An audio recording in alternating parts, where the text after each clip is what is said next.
Blackness. That was all Koa could see through the large window of the battle barge's starboard flank. It opened a thin portal into a never-ending wall of tenebrous space.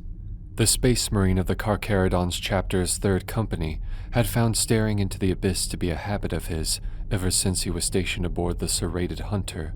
Koa's superiors had warned him against extended periods of looking out into the void, but he seemed to pay them no mind. For some reason, observing this empty picture seemed to draw out memories he thought were long extinguished after his initiation as an Astartes. He recalled blueness, the feeling of his body submerged in an all-encompassing blue. Where was this? Koa thought about what was in the ocean, and he began to remember more. He was in the waters of his homeworld's mighty ocean, a body of salt water that made up 80% of his world's surface area. The world of Azureel suffered from massive tidal waves that threatened the shifting coastlines of its many islands. On the rare occasions that the constant typhoons and hurricanes would subside, Koa and his clan would sail its waters to fish. The hauls were always plentiful, the fish ever spawning and predictable when it came to catching them. And Koa, or was that his actual name? The Marine shook his head and concentrated some more. It was a sunny day. The waters were unusually calm. Koa was wrapping up the blue rope nets that were just used to haul in a fresh harvest. He observed the other people in his father's boat, and the boy noticed that there was a difference in how certain crew members acted. Koa noticed that those who were younger were brighter and calmer than the older sailors. The older sailors were more solemn, and they appeared paranoid as they kept looking towards the ocean's horizon. What were they looking for? It was instructed by his father that their boat should not stay in one place for too long, or else the fish would start to leave the area. So once everything had been put away and the catch was secured below deck, he and the crew would move on to the next fishing spot on their route. The blue-hulled boat started to move as its kite-like sails caught the breeze flowing through the sky. Koa had just tossed down his net when a sudden jolt hit the underside of the boat.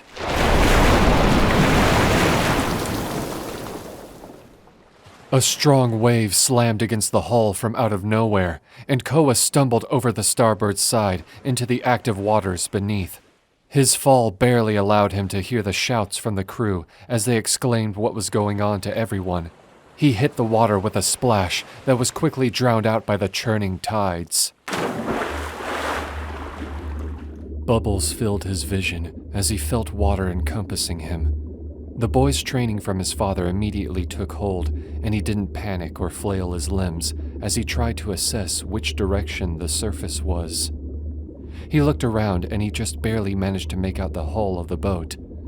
Koa swam as quickly as he could, afraid that it would be too far out of reach soon. But a shock soon rattled his head, and he stopped moving his arms and legs. He just floated in place, static, as he swiveled his eyes around to see what had paralyzed him. The boy looked side to side and saw that nothing of danger was in his immediate area, just the harmless fish that his clan regularly caught. Panic started to get the better of Koa, and he began to look around more frantically, the temporary paralysis of his body quickly fading. And then he had the misfortune to have his vision wander downwards. It was a massive eye, a sharp and linear pupil just staring straight at him from the ocean floor, sand and coral surrounding its periphery. The sun above the surface pushed forth enough light for Koa to see some of the other features of what had ensnared him. A ring of small hills was formed in a perfect circle around the eye.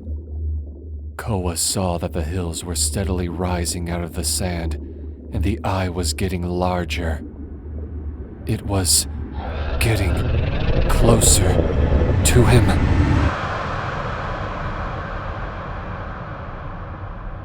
The old memory snapped Koa from his trance. He looked around the hall he stood in, the window still in front of him. For the first time in a long time, He remembered what it felt like to be afraid. The silent alarm in his helm notified him of his company's next target. Koa shook off the old, resurfaced fear and steadied himself. He cannot be afraid any longer, for in this ocean, this black ocean, to show fear is to give the unknown strength.